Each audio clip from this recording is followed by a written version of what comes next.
This is a screenshot from the Muppets Wikia site. Now, if you go to Wikipedia and you go to our category about the Muppets, what you'll see there is around 300 different articles about the Muppets, which is a lot. So Wikipedia, being very comprehensive, covers Jim Henson, Big Bird, Sesame Street, The Muppet Show, Muppet Movies. There's 300 or so different articles about every aspect of the Muppets, and you might think that would be enough, but here on the Muppet Wiki they have created 15,271 articles about the Muppets. What on earth are they doing there? What are they writing about? It's perplexing, right? Well, to give an example of the difference, this is the Wikipedia article about the Ford Motor Company. It's a good article. It's a very good Wikipedia article. It tells about the history of the company, the founder. It tells about the current sales and the different models and everything that's going on with Ford Motor Company. And it's a fairly long article, and it goes down for a few pages. And I don't know why, but for some reason, this article completely fails to mention the time Kermit was on a TV commercial. But this is the only thing that the Muppet people care about. What they're doing is they're examining every single thing in the world, every point of intersection between the Muppets and the rest of our culture, and they're really focused on that. And if you think about, how does this compare to traditional works? Well, it's pretty easy to compare Wikipedia to a traditional work. It's the same as a traditional encyclopedia, except a whole lot bigger. Well, this is a similar story.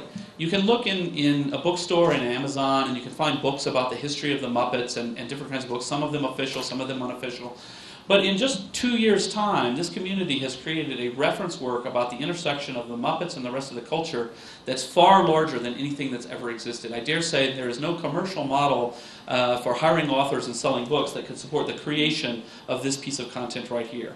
This is the empowerment of completely rabid fans at creating knowledge and sharing it with others that you really can't produce in any other traditional way. Recently I was in a chat room chatting with some of the people from the Muppets Wiki, and I said to them, it must be getting really hard to find things to write about. And they said, oh no, we're just getting started. We have a lot of work to do. And they started on a huge list of things that they need to do, and I said, okay, that's good, go do that, that's fine. This is all very fun, but then within our company, so that we support all of these wiki communities, and that's really the fundamental basis of what we're doing. We have the most employees devoted to that, and that's what we're really working on, is developing software and doing community support for all these different communities and helping them to grow whatever it is they're passionate about. The other project that we have is the search engine project. So basically what we're doing is we're creating a freely licensed search engine, open source software search engine, to compete directly with Yahoo, Google, and all of the big search players. We have, throughout the community discussions, we've come up with 4 essential principles to guide the search engine project. One is transparency, so we want openness in the algorithm, so we're using all open source software, open APIs. We want to make it as transparent as possible how things are ranked within the search engine. This is the biggest failing, in my mind, of the existing search engines out there. This is almost a political statement by me, that it's really not a very healthy thing for our society, for democracy, for openness in general, that so much power is in the hands of a couple of companies who are very secretive about why things are ranked the way that they are. And I think this is something that needs to be pushed out into the general public. We need to find ways to have public control of these assets and resources in the same way that we do with Wikipedia. Community focus, so everybody's able to contribute in some way, both organizations and individuals, to the project. Quality is really important. I can get up and talk about the ideas of transparency and openness, and people can be very thrilled about that, but frankly, if you come to our search engine and you search and you find a bunch of rubbish, you're not going to come back. So we have to match or exceed the quality of traditional search engines. And then privacy is something that we really want to be passionate about, user privacy, and that's often something that may appear to be in conflict with transparency, but I actually think they go hand in hand. One of the biggest issues with privacy is not so much whether or not you have my data, but me being able to really understand where my data is going and what you're doing with it. And so for me, transparency and privacy are two sides of the same basic thing. Well, the search project has gotten us a huge amount of press coverage. This was Fast Company magazine. There's a picture of me. It says, Google's worst nightmare. I don't know if that's true or not, but my mom bought 10 copies. So, some people believe it anyway. But I'm not really sure if we're Google's worst nightmare or not. Actually, Google's business model is matching advertising to content. Search is a big part of their brand, but it isn't directly how they make money. How they directly make money is by matching up buyers and sellers, and I believe that Google is better served by having 50 or 100 small competitors using an open source product rather than having the next Google come along with a proprietary search engine and becoming big enough to take away the advertising marketplace. Well, we'll see. So now I'm going to show you a few screenshots of what we've been working on. As you can see here, basically what we're working on here, this may look very familiar to those of you who use Facebook, but the idea is we're building the social community so that people have a way to interact. You can do all the things that you expect. You can put up some photos, you can link to friends, you can control your privacy settings.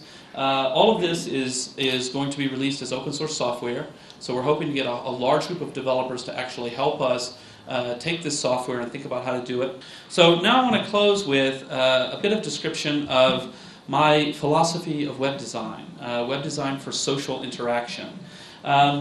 So what I invite people to do when they want to think about this, and I think this fundamental idea is what applies across all of my work and all of the things that I try to accomplish. Imagine that you're being asked to design a restaurant. Okay, so you've got a blank sheet of paper. You can design the restaurant from scratch. You can do anything you like. You can be as innovative as you want. But you're going to design a restaurant, and you think to yourself, well, in this restaurant we're going to be serving steak, and since we're serving steak, the customers will have access to knives. And the one thing we know about customers with knives is that they might stab people. And so the solution is that we're going to put everybody in a cage. We're going to keep everybody locked up in little cages around all the tables so they don't hurt each other. Well, this kind of thinking makes a bad society. This is not the way we think about restaurant design. When I take you through that logic for the design of a restaurant, everybody sort of chuckles because they realize I'm making this up, that this is not really how you design a restaurant. Unfortunately, in internet design, in the design of social spaces for people to interact, this is actually the predominant paradigm of what people think about. First, they think of all of the bad things people might do. How do we lock everything down so that people can't do anything bad? Unfortunately, what happens when you do that is you also prevent people from doing good. You prevent the ability for people to spontaneously help each other. You create environments of distrust where you really get the feeling. I mean, certainly if you lived your life in a society where every time you go in a restaurant you're locked in a cage, you would feel very like everything's very dangerous.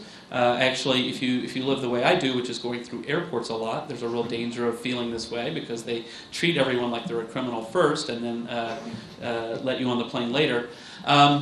This is not really very healthy, and in online environments we have a better choice. The wiki model, where you have a website that's completely open to anyone to come and participate and edit, certainly does occasionally lead to people who do bad things. But just as in the real world, we don't put everyone in a cage. What do we do instead? We have mechanisms for dealing with it. If somebody comes into a restaurant and goes crazy and starts stabbing people, which does happen from time to time, well, we call the police and have the bad person locked up. We try to fix the person who's been stabbed as best we can. Sometimes it ends in tragedy, but by and large, we're willing to accept that risk. We're willing to say, occasionally, living in an open society, people will do bad things, but it's still worth it.